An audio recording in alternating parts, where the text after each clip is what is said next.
الحمد لله وكفى وسلام على عباده الذين اصطفى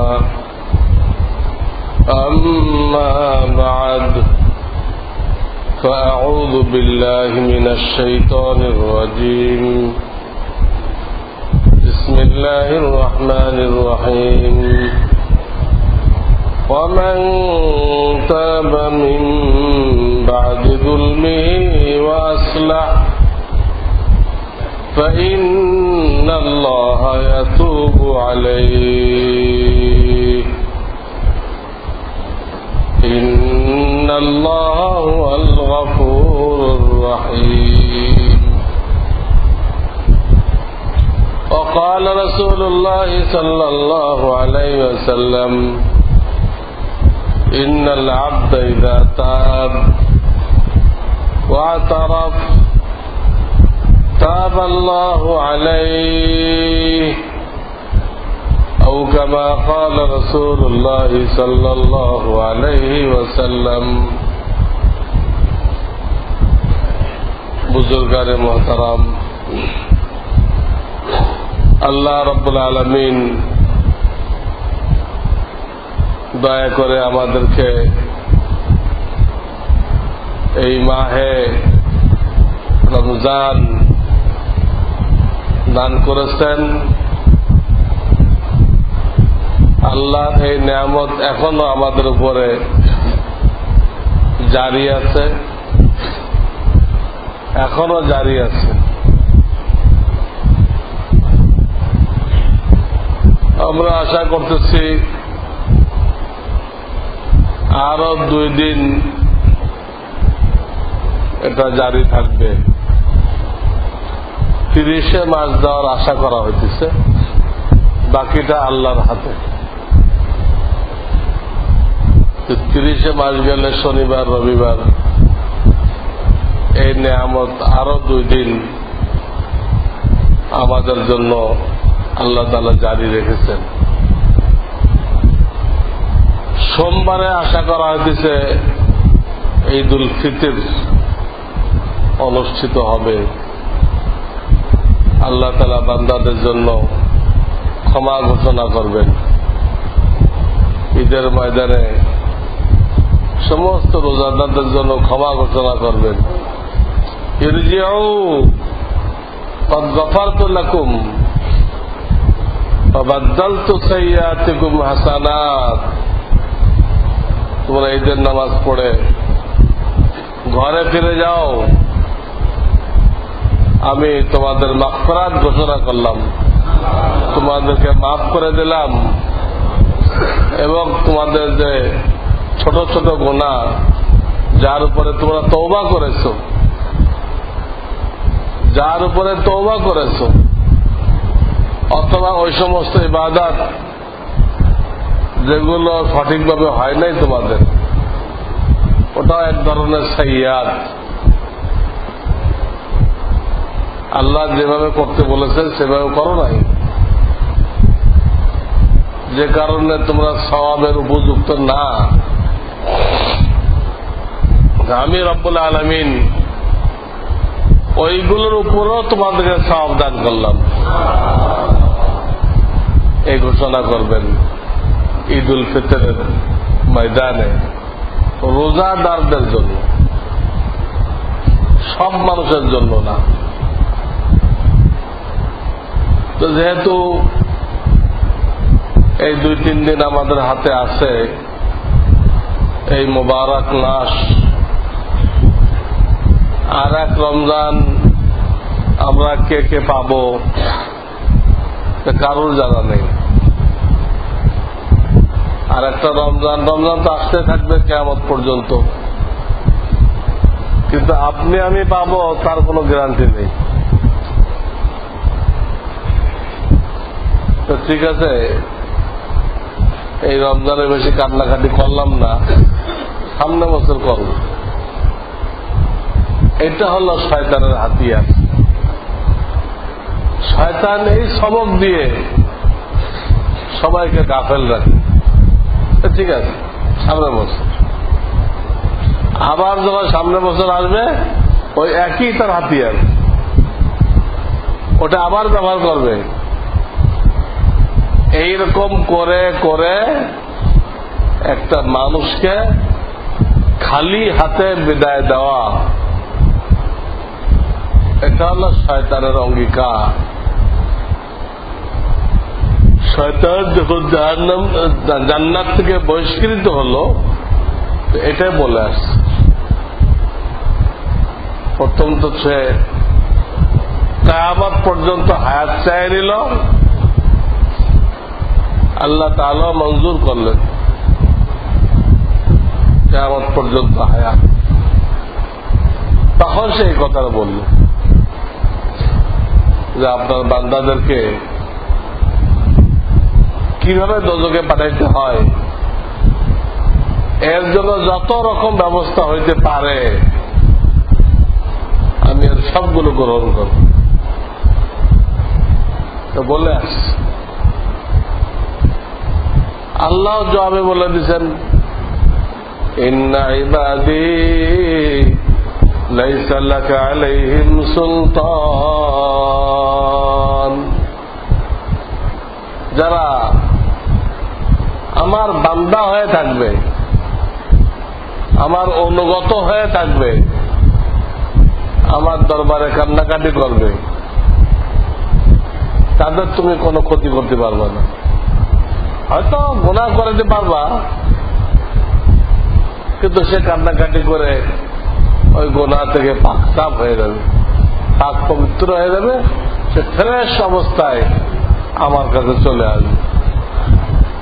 যে কেউ আমার হয়ে থাকবে দুনিয়াতে, শয়তানের গোলামি না, গোলামি আল্লাহ করবে। এত মাঝে কোনো ভুল হইতে পারে মানুষ হিসেবে, আল্লাহ তাদের ব্যাপারে বলে দিলেন তোমার কোন কর্তৃত্ব, তুমি যে চ্যালেঞ্জ করলা সবাই জাহান্নামে পাঠাইবা, তোমার চ্যালেঞ্জ কোনো কাজে আসবে, কোনো কাজে আসবে না। 80 বছর 90 বছর আমার সাথে শিরক করছে, মূর্তি পূজা করছে, সেও যখন কালেমা পড়বে আমি 1 সেকেন্ডের মধ্যে তার 90 বছরের শিরককে মাফ করে দিব। আল্লাহ বলে দিলেন।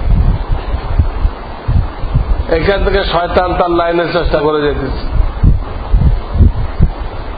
রসুল, নায়েবে রসুল, তারা মানুষকে জান্নাতে পাঠানোর রাস্তায় মেহনত করে যেতেছে। এই একটা সংঘর্ষ, হক বাতিলের একটা লড়াই তো ওই দিন থেকে শুরু হয়ে গেছে। ইবলিস চাইতেছে জাহান্নামে নিতে, রসুল নায়েবে রসুল্লাহ চাইতেছে আল্লাহর প্রত্যেকটা বান্দা বেহেশতে যাক। ইবলিস কত প্রোগ্রাম বানায় মানুষকে জাহান্নামে নেওয়ার জন্য। রসুল নায়েবে রসুল্লাহ একটা বয়ান দিয়ে ইবলিসের প্রোগ্রামকে তছনছ করে দেয়, ইবলিসের প্রোগ্রামের মুখোশ উন্মোচন করে দেয়। আরে তোমরা এখানে তারাক্কি দেখতেছ, উন্নতি দেখতেছ? হ্যাঁ, ইবলিস তো ধ্বংসের উপরে লেবেল লাগায় উন্নতি। ইবলিস আর ইবলিসের যারা সহকারী আছে তারা কি করে, যত জিনিস মানুষকে ধ্বংস করে ওইগুলোকে এমন আকর্ষণীয় করে পেশ করে যে মনে হয় সমস্ত উন্নতি প্রগতি এটার মধ্যে আটকা পড়ছে। তো মানুষ ধাপায় পড়ে ওটা করার জন্য, পড়ে ধ্বংস হয়ে যায়। ফিরআউন, হামান, নমরুদ, কারুন, আবু জাহাল, আবু লাহাব সব এইভাবে ধ্বংস হয়ে গেছে। খারাপকে ভালো করে দেখায়, কোরআনে আসছে وَزَيَّنَ لَهُمُ الشَّيْطَانُ أَعْمَالَهُمْ। শয়তান তাদের জন্য খারাপ জিনিসকে সুসজ্জিত করে, খারাপ জিনিসকে সুসজ্জিত করে, ওটাকে উন্নতির বস্তু হিসেবে পেশ করে। এখন যদি তার আলেমের সাথে ওটা বসা থাকে তাতে সে ধরে ফেলে, আরে না এটা তো ধ্বংসের। আর যদি সে একা চলে, তার কোন হক্কানি আলেম, তার মুরব্বী নেই, তখন ওইটাকে কামিয়াবি মনে করে, উন্নতি মনে করে ওই লাইনে চলে যায়, নিজেকে ধ্বংস করে ফেলে। এই হলো শয়তানের কাজ, খারাপটাকে ভালো করে দেখাবে এবং এমন ভাবে করাইবে ওয়াহুম ইয়াহসাবুনা আন্নাহুম ইহসিনুনা সুনআ। কোরআন আছে, করনেওয়ালা মনে করতেছে আমি যেটা করতেছি এটা খুব ভালো কাজ, এর থেকে উন্নতির কাজ, মানব সেবার কাজ আর হয় না। খারাপটাকে এমন ভাবে সাজাইতে যে করনেওয়ালাও মনে করতেছে আমি যা কিছু করতেছি এটি সবচেয়ে ভালো কাজ, আমার উপরে দেশের কল্যাণ আর কেউ কামনা করতেছে না, সেটা মনে করতেছে। যত নাস্তিক মুরতাদ দেখেন, খুদার দরহি দেখেন, তারা বলতেছে আমরাই দেশের উন্নতি করতেছি, আলেমরা আমাদেরকে আগাইতে দিচ্ছে না। কেন? আলেমরা কোথায় বাধা দিচ্ছে? আলেমরা কইছে কয়লার খনি তোলা যাবে না, গ্যাস তোলা যাবে না, পাথর তোলা যাবে না, কোন আলেম কইছে? কেন? নিজেরা কাজ করো না, নিজেরা দেশ ধ্বংসের কাজ করো, আর দোষটা চাপা আলেমদের কাঁধে। লজ্জাও লাগে না এই সমস্ত বেঈমানগুলো? সম্পূর্ণ শয়তানের হাতিয়ার, শয়তানের হাতিয়ার হিসেবে, শয়তানের দোসর হিসেবে তারা দেশটাকে ধ্বংস করে। হার জামানায়, প্রত্যেক জামানায় এই সমস্ত নাস্তিক মুরতাদরা শয়তানের দোসর হয়ে দেশ ধ্বংস করে, ইসলাম ধ্বংস করে, মুসলমানদেরকে ধ্বংস করে, মা বোনদের ইজ্জত নষ্ট করে। এই জন্য ওলামায়ে কেরামের সাথে তাআল্লুক, ওঠা বসা নেহাত জরুরি। তাহলে শয়তানের ওই সুসজ্জিত করা জিনিস ওটাকে উন্নতি মনে করবে না।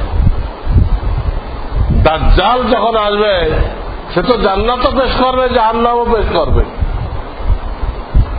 যাদের ওলামাদের সাথে উঠা বসা নেই তারা দাজ্জালের বেহেশতে ঢুকবে আর কি, দাজ্জালের বেহেশত। পরে দেখবে যে ওটা দোজখ। আর যাদের আল্লাহ ওয়ালাদের সোহবত ছিল, ওঠা বসা ছিল, এই সোহবতের বরকতে তারা দাজ্জালের দোজখে ঢুকবে। দাজ্জালের দোজখটাই আল্লাহর বেহেশত। দাজ্জাল যেটাকে দোজখ বলবে, ক্ষতিকর বলবে, ওটা আল্লাহর বেহেশত। আর দাজ্জাল যেটাকে লাভজনক বলবে ওটা জাহান্নাম। এখন যত বড় বড় ভণ্ড দেখা দিতেছে, হ্যাঁ, যত বড় বড় ভণ্ড দেখা দিতেছে, ভণ্ড পীর, ভণ্ড ব্যক্তিত্ব, গোলাম আহমদ কাদিয়ানি, মওদুদী সাহেব, আহমদ রেজা খান, হুসাইন আহমদ বাটালবি এবং গণতন্ত্রের বড় বড় নেতা, তাগুত, কোরআনকে তাগুত বলা হয়েছে, শয়তান বলা হয়েছে, এরা সকলে এই কাজটা করতেছে। উন্নতির নামে জাতিকে ধ্বংস করতেছে। যারা আল্লাহ ওয়ালাদের সাথে সম্পর্ক রাখে শুধু তারা বেঁচে আছে, বাকিরা সব স্রোতে ভেসে চলে যেতেছে। এই জন্য আল্লাহ ওয়ালাদের সোহবতে বসা, তাদের কথা শোনা, এটা আমাদের উপরে ফরজ। বিভিন্ন আয়াত আল্লাহরা বলেছে এই জন্য বাকি যে কয়দিন আছে আল্লাহ ওয়ালাদের কথা এটাই, যে কোনো আমলের শেষে ইস্তেগফার বাড়ায় দাও। যে কোনো ভালো আমল করো তার শেষে ইস্তেগফার থাকতে হবে। কারণ আমাদের কোন ইবাদত 16 আনা হক আদায় করে করা সম্ভবপর হয় না। আল্লাহ তাআলা ওই ইবাদতের যে হক রেখেছেন, হক নিয়ম কানুন রেখেছেন, 16 আনা আদায় করা আমাদের দ্বারা সম্ভবপর হয় না, ত্রুটি থেকেই যায়। এখন যদি লোকটা ইস্তেগফার করে তো আল্লাহ রাব্বুল আলামিন তাদের ত্রুটি বিচ্যুতি রয়ে গেছে ওই দিকে আর খেয়াল করেন না, ওটা মাফ করে দিয়ে তাকে 16 আনা সওয়াব দান করেন। আর একটা লোক খুব সুন্দর করে ইবাদত করছে, খুব সুন্দর করে, কিন্তু সে ইস্তেগফার করলো না। তা আমি তো কোনো ত্রুটি করি নাই, আমি ইস্তেগফার করবো কেন, আমি মাপ চাইবো কেন? এইটা তার অহংকার, বড়াই। এই বড়াইয়ের কারণে তার এই সুন্দর আমলটা আল্লাহ তাআলা বাতিল করে দেন। একজন আমল সুন্দর করে করতেছে কিন্তু বড়াইয়ের কারণে নষ্ট হয়ে যেতেছে। আর একজনে অনেক ত্রুটিপূর্ণ আমল করছে, অনেক ত্রুটি, কিন্তু আল্লাহ দরবারে তার কান্নাকাটির কারণে ওটা ফার্স্ট ক্লাস আমলে পরিবর্তন হয়ে যেতেছে।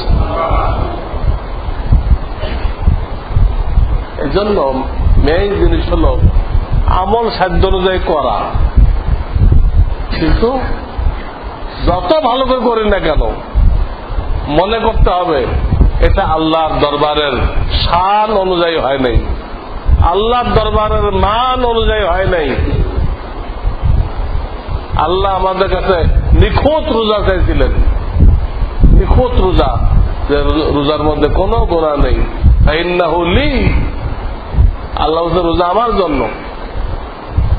বাদশার জন্য কোন হাদিয়া নিলে আপনি নিখুঁত নেবেন না টেনা বেঁকা ভাঙাচোরা নেবেন? কত ফ্রেশ হইতে পারে মানুষ তালাশ করবে যে বাদশার জন্য নিচ্ছে। আর এখানে বাদশাদের বাদশা, তিনি এই রোজা আপনারা আমার কাছে চেয়েছেন, আমরা কি নিখুঁত করে পেশ করতে পারছি?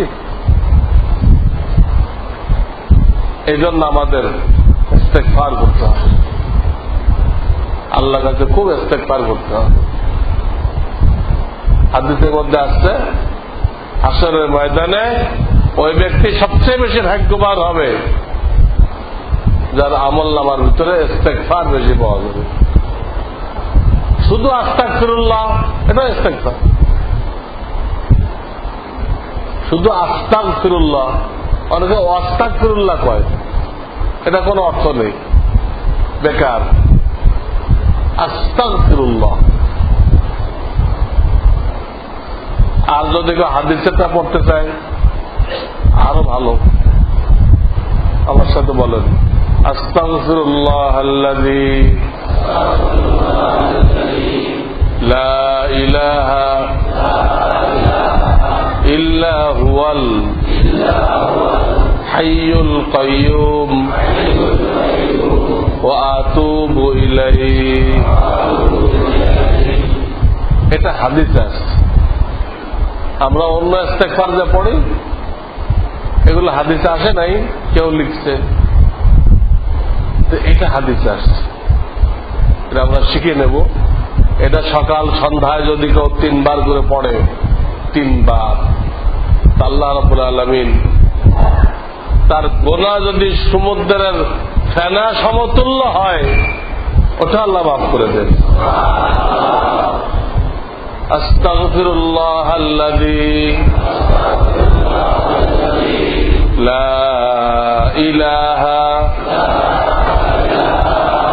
ইল্লা হুয়াল হাইয়ুল কাইয়্যুম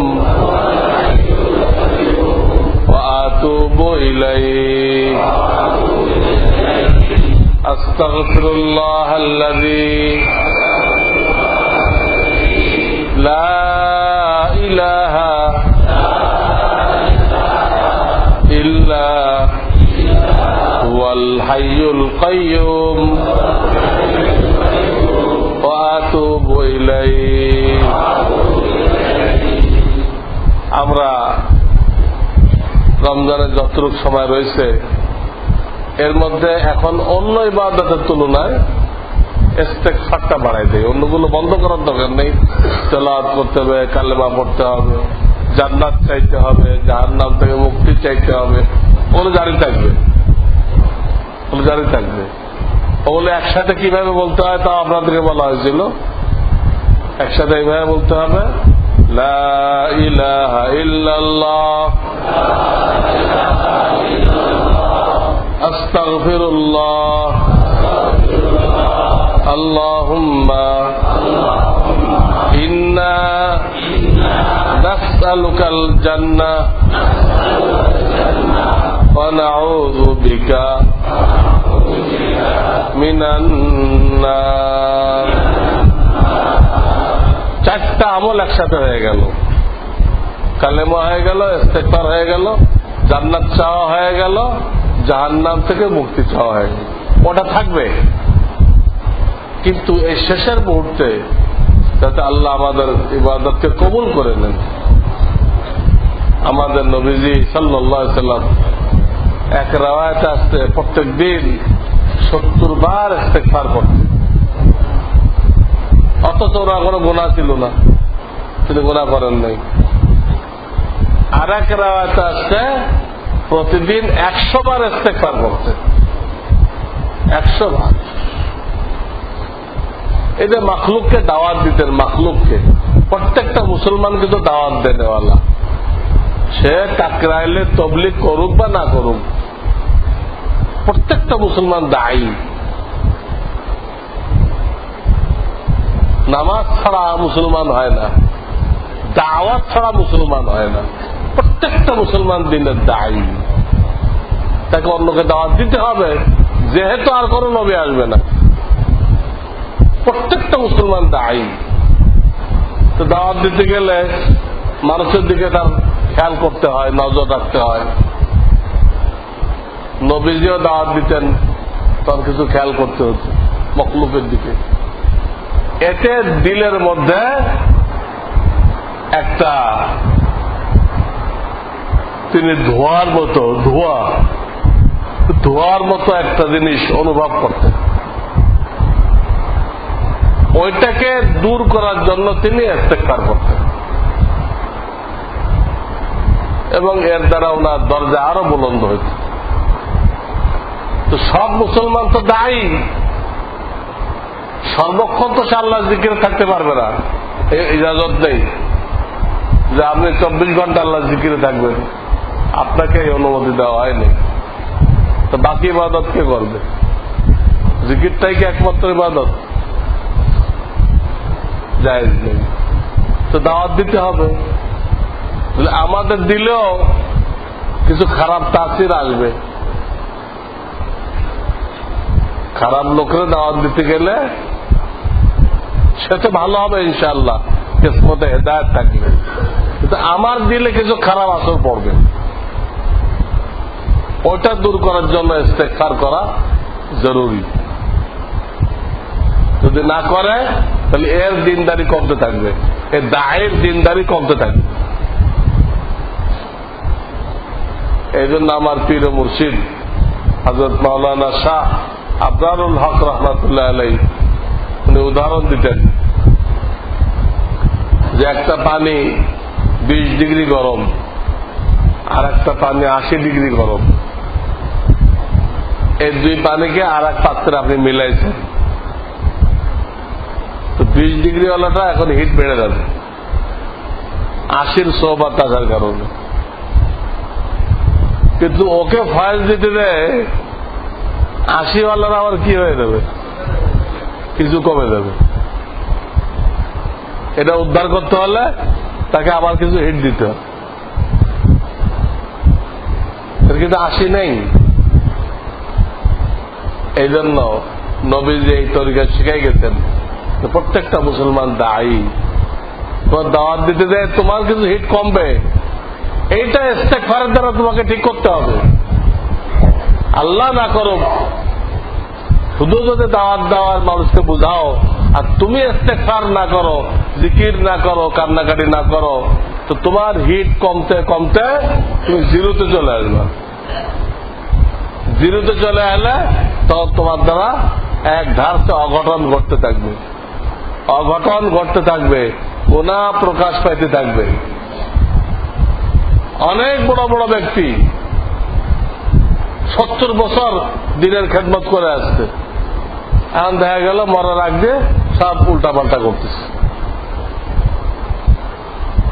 হাজারো লোক দিনের পথে ছিল, শেষ জীবনে যায় উল্টা হয়ে গেছে। কেন? দিনের কাজ করতে করতে তার হিট কমতে কমতে শেষ হয়ে গেছে। ওই হিটটা দিয়ে তো সে নেক কাজ করবে, দিনের উপরে কায়েম থাকবে। স্টিম, নূরের স্টিম, এটা নূরের স্টিম, এটা তাকে হকের উপরে কায়েম রাখে। শেষ হয়ে গেলে তখন তার দ্বারা এমন এমন কাজ হয় যে লোকেরা মাথায় হাত দিয়ে বসে থাকে, এই লোক এই কাজ, কেউ কিছু বুঝতে পারে না। আল্লাহ আমাদেরকে হেফাজত করুন। এই জন্য তওবা ইস্তেগফার করতে থাকতে হবে। নবীজি করছেন, আমাদের করতে হবে।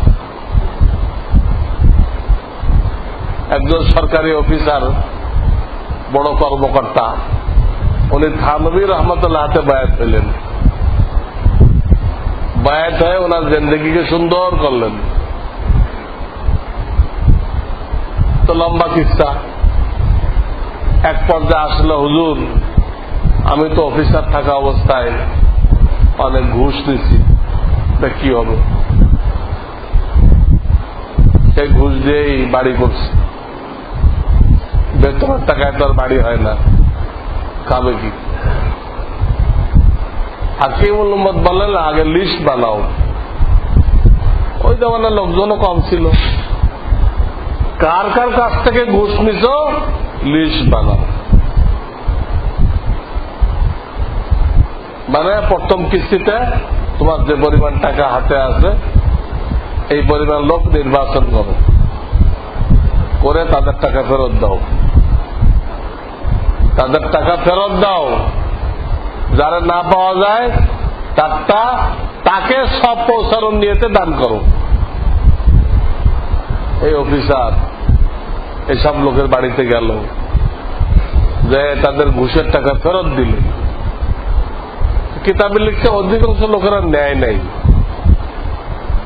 তারা তাকে মাফ করে দিয়েছে যে আমরা নিব না, আপনার যদি সন্দেহ থাকে আমরা আপনাকে মাফ করে দিলাম। অনেকেই ন্যায় নেই, আপনি আমাদের কাজ করে দিচ্ছেন, আমরা খুশি হয়ে দিয়েছিলাম। কাজ করে দিচ্ছে, খুশি হয়ে দিচ্ছে, তা ঘুষ হবে না? এটা তো সে ঘুষ।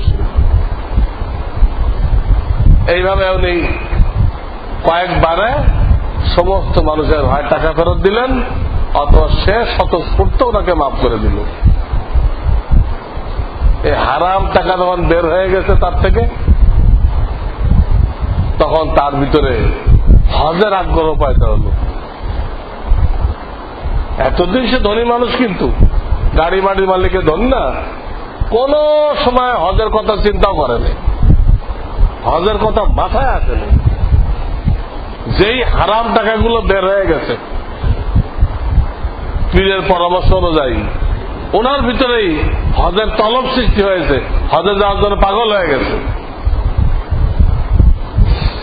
দেখেন, এক গুনাহ ছাড়ছে আর এক নেকির তৌফিক হয়েছে। গুনাহ ছাড়লে নেকির তৌফিক হয়, উনি হজের পাক্কা নিয়ত করে ফেললেন। এখনো পর্যন্ত কিন্তু দাঁড়িয়ে আসে নাই মুখে। হজের নিয়ত যখন করলেন তখন চিন্তা করলেন যে আমি এই চেহারা নিয়ে রসুলের রওজার সামনে দাঁড়াবো কিভাবে? রসুলের চেহারার সাথে তো আমার চেহারা মিল নেই। রসুলের চেহারার সাথে আমার চেহারার কোনো মিল নেই, এই চেহারা নিয়ে কেমনে বলবো আসসালাতু আসসালামু আলাইকা ইয়া রাসূলুল্লাহ, কেমনে বলবো?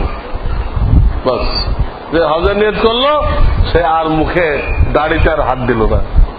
দেখেন নেকির সিলসিলা, হারাম পয়সা বেরোয় গেছে। হালাল রিজিক মানুষকে কিভাবে নেকির দিকে নিয়ে যায়, হালাল রিজিক মানুষকে কিভাবে নেকির দিকে নিয়ে যায় দেখেন তার মিসাল। পরে সে বুজুর্গ হয়ে গেল এবং সে থানজার কথা মেইন কথাগুলো এক জায়গায় করে একটা কিতাব লিখছে। সেই কিতাব আমরা আলেমরা পড়ি, ওই লোক কোন আলেম না, ওই লোক তো ইংরেজি শিক্ষিত, তার কিতাব আমরা পড়ি। সেই কিতাবের নাম আশরাফুল জওয়াব। এই কিতাবের নাম হলো আশরাফুল জওয়াব। এই জন্য তওবা করতে হবে। তওবা শর্ত হলো মনে মনে লজ্জিত হওয়া, গুনার উপরে লজ্জিত হওয়া, সেই অন্যায়টা বর্জন করা এবং সামনের জন্য পাক্কা এরাদা করা। ইনশাআল্লাহ জান থাকতে এই অন্যায় আর করব না, জান থাকতে এই অন্যায় আর করব। তিনটা শর্ত: লজ্জিত হওয়া, ওই অন্যায়টা ছেড়ে দেওয়া, সামনের জন্য ওয়াদা না, মনে মনে এরাদা করা, পাক্কা এরাদা করা, এটা আর করব না। মির্জা গালেব ভারতবর্ষের সবচেয়ে বড় কবি ছিল। কবিদের যত বয়স হয়েছে এর সাথে কেউ পারে নাই। নিজেরও তওবা করছে থানবীর হাতে, মৌলানা আশরাফ আলী থানবী। হ্যাঁ, তোরা কিছু মদ খাওয়ার অভ্যাস ছিল। হাকিমুল উম্মত বললেন, দেখো একবারে ছেড়ে দিলে তো পড়ে যাইবা, কতটুকু খাইতে? 1 মাস ওর অর্ধেক খাও, দ্বিতীয় মাসে যায় কোয়ার্টার খাও, তারপরের মাসে যায় ছেড়ে দাও। একটা লোক হঠাৎ পড়ে না যায়, এদিক খেয়াল করে হঠাৎ বন্ধ করতে বললেন না, কমাইতে বললেন।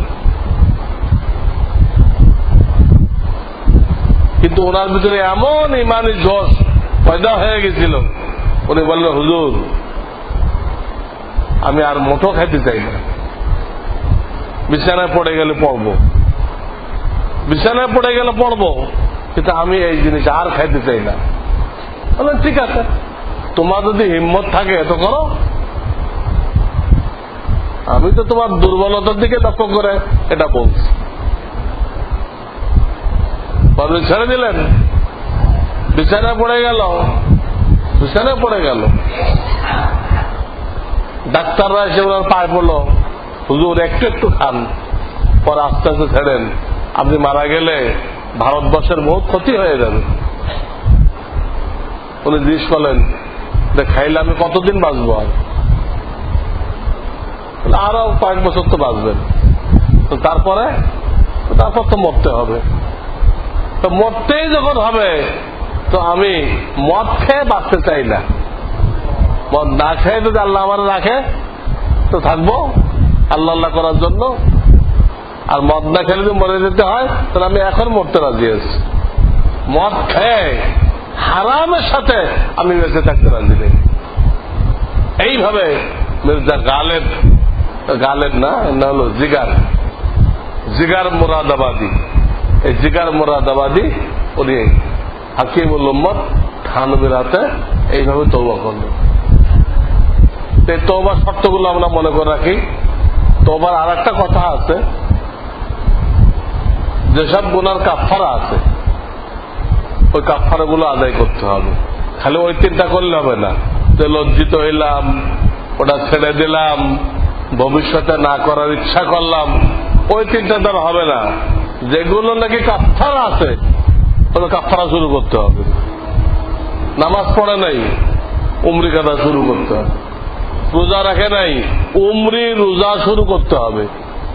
যাকাত দেয় নাই, পিছন থেকে প্রবল ধারণার ভিত্তিতে হিসাব করে যাকাত দিতে হবে। আজকাল রেডিও টেলিভিশনে ফতোয়া দেয়, তওবা করলে হয়ে গেল, উমরি কাজা পড়া লাগবে না। এটা তো হাম্বলি মাযহাব, হানাফি মাযহাব না। তওবা করলে নামাজ মাফ হয়ে যাবে, এটা হানাফি মাযহাব না, এটা হাম্বলি মাযহাব। হাম্বলি মাযহাবে নামাজ ছেড়ে দিলে সে কাফের হয়ে যায়। হাম্বলি মাযহাবে এক ওয়াক্ত নামাজ ছেড়ে দিলে সে কাফের হয়ে যায়, আর কাফেরে কোনো নামাজ নেই। এখন যখন তওবা করে আবার নামাজ ধরলো, এখন সে নতুন মুসলমান হয়েছে, কালেমা পড়ে নতুন মুসলমান হয়েছে। কালেমা পড়ে নতুন মুসলমান যখন হয়, তো কালেমার বরকতে তার পিছনে গুনাহ কি হয়ে যায়? মাফ হয়ে যায়। এটা হাম্বলি মাযহাব। হাম্বলি মাযহাবে আপনার পিছনের নামাজ মাফ করে দিচ্ছে, কিন্তু ওই টাইমটা কাফের ধরে নিচ্ছে। আপনাকে কাফের বানায়, যে কদিন নামাজ পড়েন না আপনি, ওই কদিন আপনাকে কাফের বানায় মাফ করে দিচ্ছে। কিন্তু হানাফি মাযহাবে ওই টাইমটা আপনি কাফের না, গুনাহগার মুমিন, গুনাহগার মুমিন। এখন আপনি তওবা করছেন, আপনাকে উমরি কাজা পড়তে হবে। কারো হক নষ্ট করছেন, ওই হকটা তাকে ফেরত দিতে হবে।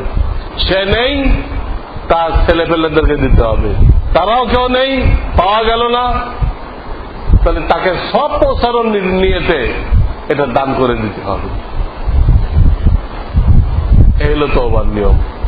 এই কয়টা দিন আমরা খুব তওবা ইস্তেগফার বেশি করে করি।